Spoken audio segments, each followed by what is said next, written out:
الحمد لله الحمد لله الذي جعل هذا اليوم سيد الأيام يوم الجمعة. أشهد أن لا إله إلا الله وحده لا شريك له وأشهد أن محمدا عبده ورسوله لا نبي بعده. اللهم صل وسلم على سيدنا محمد ابن عبد الله وعلى آله وأصحابه أجمعين ومن والاه. فيا عباد الله أوصيكم ونفسي بتقوى الله فقد فاز المتقون فلا تموتن إلا وأنتم مسلمون. وقال الله تعالى في كتابه القرآن الكريم: أعوذ بالله السميع العليم من الشيطان الرجيم. إنا أعطيناك الكوثر فصل لربك وانحر إن شانئك هو الأبتر. صدق الله العظيم وصدق رسوله النبي الكريم ونحن على ذلك من الشاهدين والشاكرين والحمد لله رب العالمين. Jamaah sidang pendengar salat Jumat yang senantiasa dicintai dan dimuliakan Allah Subhanahu wa taala. Kembali kita memuji Allah dengan ucapan alhamdulillah yang tak cukup hanya dengan ucapan alhamdulillah, tapi juga seiring dengan tindak laku yang kemudian menunjukkan bahwasanya kita bersyukur kepada Allah Subhanahu wa taala. Sebagaimana yang termaktub di dalam Kitabul Akhlak yang dipelajari di berbagai pondok pesantren, khususnya pondok pesantren Kitab Kuning, pondok pesantren yang mempelajari Kitab Kuning atau biasa disebut dengan pondok pesantren tradisional atau pondok pesantren klasik. Di kelas 1 mereka belajar Akhlak lil Banin atau Kitabul Akhlak. Di kelas 2 mereka belajar Kitab Wasoya yang isinya banyak kalimat nasihat Luqmanul Hakim, ya bunayya. Nanti di kelas 3 mereka akan belajar Ta'lim Muta'allim. Sampai di kelas 4 mereka kemudian belajar Kitab Tasawuf yang dikarang langsung oleh Imam Al-Ghazali yang nama kitabnya yang dikenal dengan Ihya Ulumuddin. Tapi mari coba kita intip sedikit yang ada di pondok pesantren yang mempelajari Kitabul Akhlak yang di kelas 1 pondok pesantren tradisional. Apa katanya di situ? Fi fasl awal, pada pasal yang pertama, fi taqwallah ta'ala, pada ketaatan kepada Allah Subhanahu wa taala. Makna bersyukur ialah ketika kita menggunakan segala nikmat dan pemberian Allah itu ke jalan yang diridhai, ke jalan yang disukai, ke jalan yang dicintai oleh Allah Subhanahu wa taala. Contoh mata. Selama mata masih digunakan untuk melihat yang baik-baik, selama itulah mata dipandang Allah sebagai bentuk rasa syukur kepada Allah. Melihat apa yang baik-baik? Melihat wajah kedua orang tua, besar pahalanya.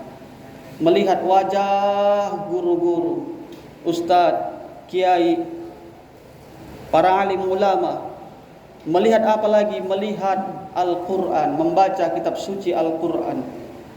Selama masih mata digunakan untuk melihat yang baik-baik, selama itulah mata dihitung sebagai bersyukur kepada Allah. Hari ini alhamdulillah, jauh-jauh dari rumah, melangkahkan kaki kita, mengayunkan tangan menuju masjid tercinta, kita berkumpul di tempat yang mulia, hadir bersama melaksanakan kewajiban salat Jumat, yang mudah-mudahan ini dihitung Allah sebagai tanda dan bukti bahwasanya kita bersyukur kepada Allah Subhanahu wa taala.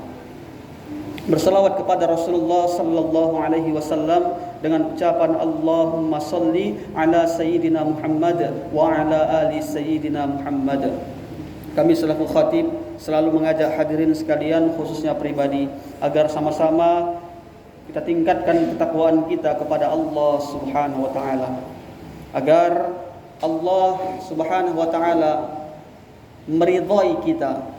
Dan ketika Allah sudah ridha kepada hambanya, maka bukan tak mungkin Allah hadirkan kepada kita suatu saat, yaitu surganya Allah. Bukan karena salat kita masuk surga, bukan karena puasa kita bisa masuk surga, bukan karena kebaikan-kebaikan yang kita lakukan Allah hadirkan surga kepada kita, tapi murni konkret Allah hadirkan surga kepada orang-orang yang diridhai oleh Allah. Cuma lagi untuk menggapai ridho Allah, ini kita punya metode, ini kita punya cara. yaitu laksanakan segala perintah Allah dan tinggalkan jauh-jauh segala apa yang dilarang oleh Allah. Itulah takwa. Hadirin sekalian yang berbahagia, hari ini kita berada pada bulan yang sangat mulia. Hanya tinggal hitungan hari kita akan memasuki bulan Zulhijjah. Ini kita berada di akhir-akhir Zulqaidah. Maka di sini khatib berwasiat kepada hadirin sekalian, yang ini merupakan nantinya sebagai tema mau'izatil hasanah kita. Sebagaimana Allah berfirman dalam kitab suci Al-Quran yang tadi ayatnya sempat kita baca, Inna a'tainakal kautsar. Sesungguhnya kami telah memberikan kepadamu nikmat yang banyak. Menurut tafsir, siapa itu? Kepada Nabi Muhammad sallallahu alaihi wasallam. Tapi diperuntukkan juga kita selaku umatnya. Kalau kita kaji betapa banyak nikmat yang Allah berikan kepada kita, sampai-sampai Allah tantang hambanya, wa in ta'uddu nikmatallah la tuhsuha. Jikalau kamu ingin menghitung segala nikmat Allah, tafadhol, silahkan. Tapi ingat, la tuhsuha, la tuhsuha, la tuhsuha. Kita tidak akan sanggup untuk menghitungnya. Dan ada satu ayat menarik yang berkali-kali Allah ulang. Itulah dalam surah Ar-Rahman. Fabi ayyi ala'i rabbikuma tukadziban. Nikmat mana lagikah yang kamu dustakan, kata Allah. Saking banyaknya nikmat yang Allah hadirkan kepada kita. Kemudian di ayat berikutnya, ini merupakan tema kita.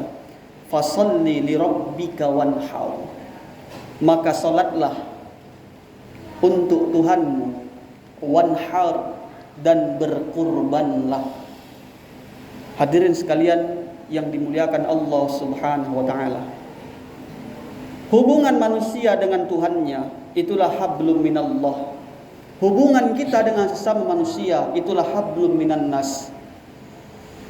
Temanya, prinsipnya atau rumusnya dalam kaidah ilmu bahasa Arab, setiap ada huruf shad bertemu dengan huruf lam, pada 3 posisi memiliki arti yang sangat luar biasa. Shad dengan lam yang pertama bertemu, itulah salat. Yang kedua, shad dengan lam bertemu, itulah salawat. Hubungan kita dengan Rasulullah sallallahu alaihi wasallam. Shad dengan lam yang ketiga ketika bertemu, itulah silaturahim. Hablum minan nasnya, hubungan kita dengan sesama manusia. Lantas apa kaitannya dengan berkurban? Kalau hablum minallah, kita bisa bangun dengan salat, dengan puasa, dengan berzikir, dengan baca Al-Quran. Lantas apa hubungannya dengan konsep yang kedua, wanhar, dan berkurbanlah. Hadirin sekalian yang dimuliakan Allah Subhanahu wa taala. Kurban asal katanya adalah qoroba yaqrobu, kurbanan. Qoroba diartikan dekat. Orang Arab ketika mengatakan jauh, bahasa Arabnya adalah ba'id. Tapi ketika mengatakan dekat, maka bahasa Arabnya adalah qorib. Sampai-sampai dalam Al-Quran Allah singgung dalam surah Al-Baqarah, surah yang kedua. Yang pertama ada surah Al-Fatihah, yang kedua ada surah Al-Baqarah, dan pada juz yang kedua ada ayat Allah yang menyatakan, wa idza sa'alaka ibadi anni fa inni qarib. Kalau ada hambaku yang bertanya seberapa dekat aku dengan dia, fa inni qarib, kata Allah, maka sesungguhnya aku sangat dekat dengan hambaku. Maka kurban adalah cara yang kita lakukan, upaya yang kita lakukan, usaha yang kita lakukan untuk kemudian menjadi pembuktian di hadapan Allah sebagai tanda bahwasannya memang kita cinta pada Allah, dan kemudian terjalinlah kedekatan itu. Dalam Al-Quran Allah katakan Allah dekat dengan hambanya, tapi apakah sesuai, apakah sinkron, apakah sama dengan pengakuan itu? Apakah kita sudah dekat dengan Allah? Hadirin sekalian yang dimuliakan Allah Subhanahu wa taala. Ketika kita mencintai anak, rela kita pergi pulang pagi, dari pagi malam pulang pagi. Ketika kita mencintai anak, rela kita mengorbankan segalanya. Berangkat pagi pulang sore, berangkat sore pulang pagi, bahkan tak pulang-pulang mencari nafkah, mencari rezeki. Rela banting tulang, peras keringat. Itu semua kita lakukan adalah bentuk dalam pengorbanan karena kita mencintai anak kita. Orientasi kita adalah agar anak di rumah bisa makan, agar anak di rumah sehat, agar anak di rumah bisa bersekolah, bisa mereka menjadi anak yang berpendidikan. Bahkan kalau hari ini kita punya rezeki, tak segan-segan kita akan sekolahkan dia di tempat yang terbaik. Meskipun bayarannya mahal, tak peduli kita, rela kita korbankan uang itu demi untuk pendidikan anak. Hadirin sekalian yang dimuliakan Allah Subhanahu wa taala.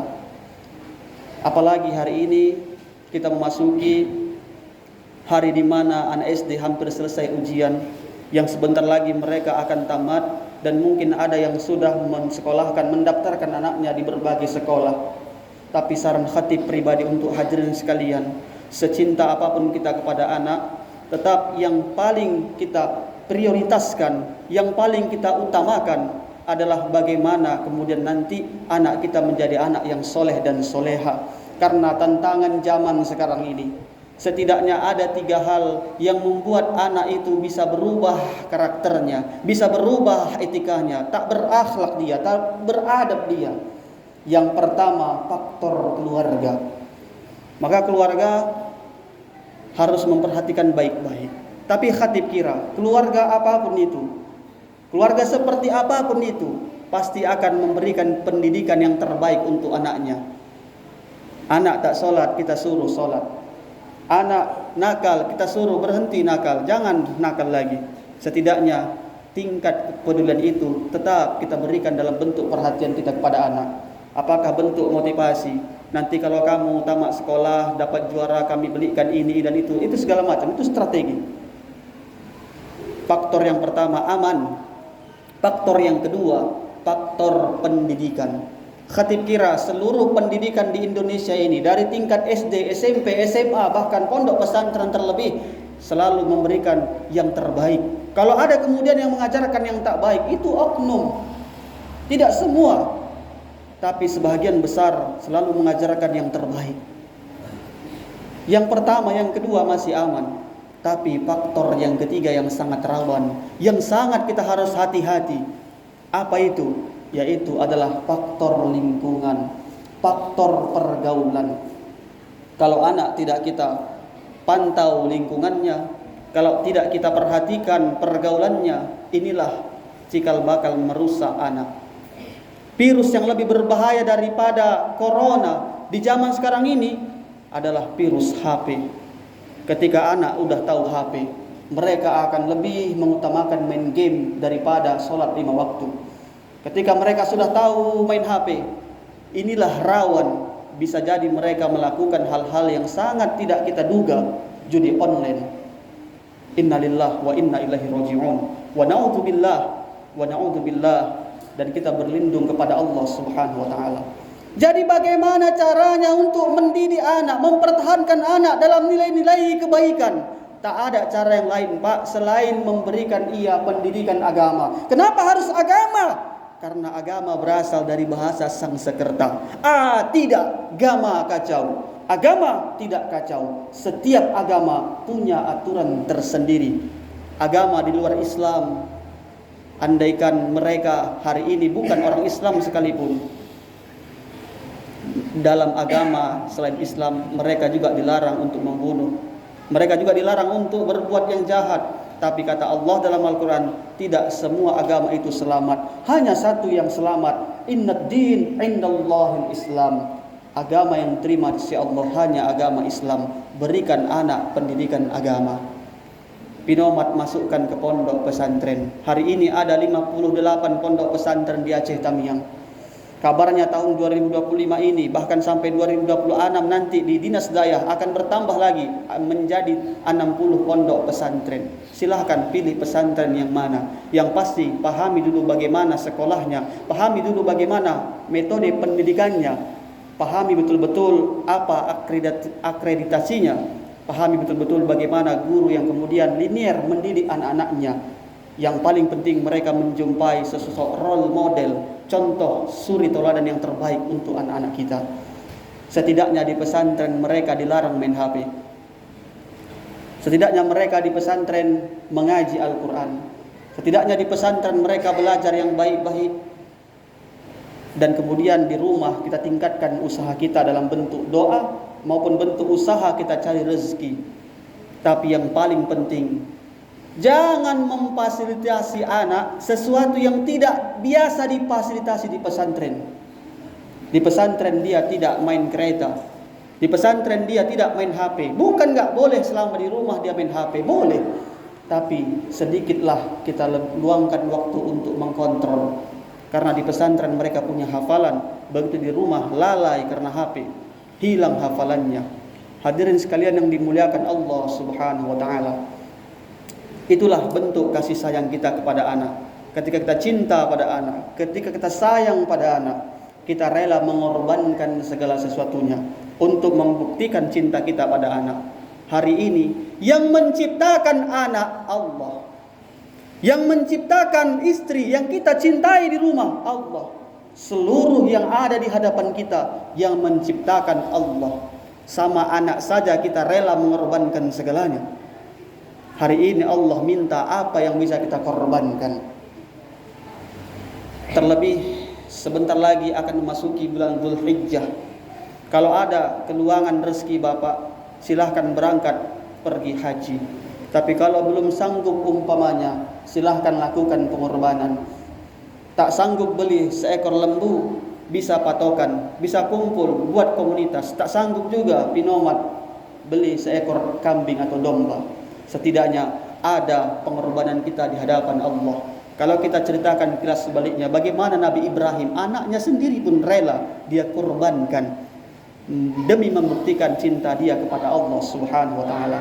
Tapi kalau ini kita kupas kembali, waktu yang tak akan mencukupi. Mudah-mudahan apa yang dapat khatib sampaikan pada Jumat kali yang berbahagia ini kiranya dapat bermanfaat buat kita semua, khususnya pribadi. Amin amin ya rabbal alamin. Kesimpulannya, yang pertama, banyak Allah telah berikan nikmat kepada kita semua.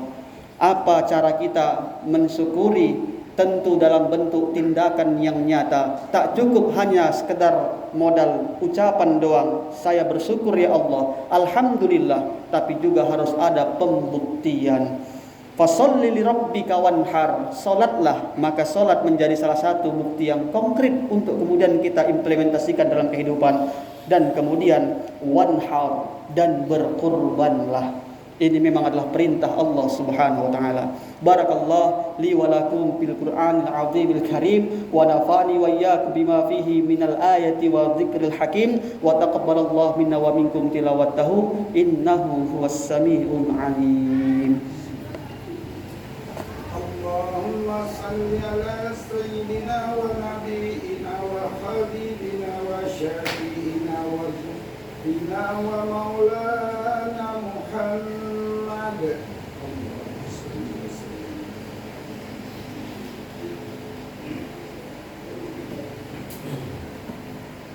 Alhamdulillahi rabbil alamin wa bihi nasta'in ala umri dunya waddin. Asyhadu an la ilaha illallah al-malikul haqqul mubin wa asyhadu anna Muhammadan rasulullah sayyidul awwalin wal akhirin. Allahumma salli wa sallim ala sayyidil mursalin sayyidil anbiya wa khatamun nabiyyin. Fa ya ibadallah, usikum wa nafsi bi taqwallah faqad fazal muttaqun. Wa qala Allah ta'ala fi kitabihil Qur'anil karim. A'udzu billahi as-sami'il 'alim. Innallaha wa malaikatahu yusholluna 'alan nabi. Ya ayyuhalladzina amanu shallu 'alaihi wa sallimu taslima. Allahumma shalli 'ala sayyidina Muhammad wa 'ala ali sayyidina Muhammad.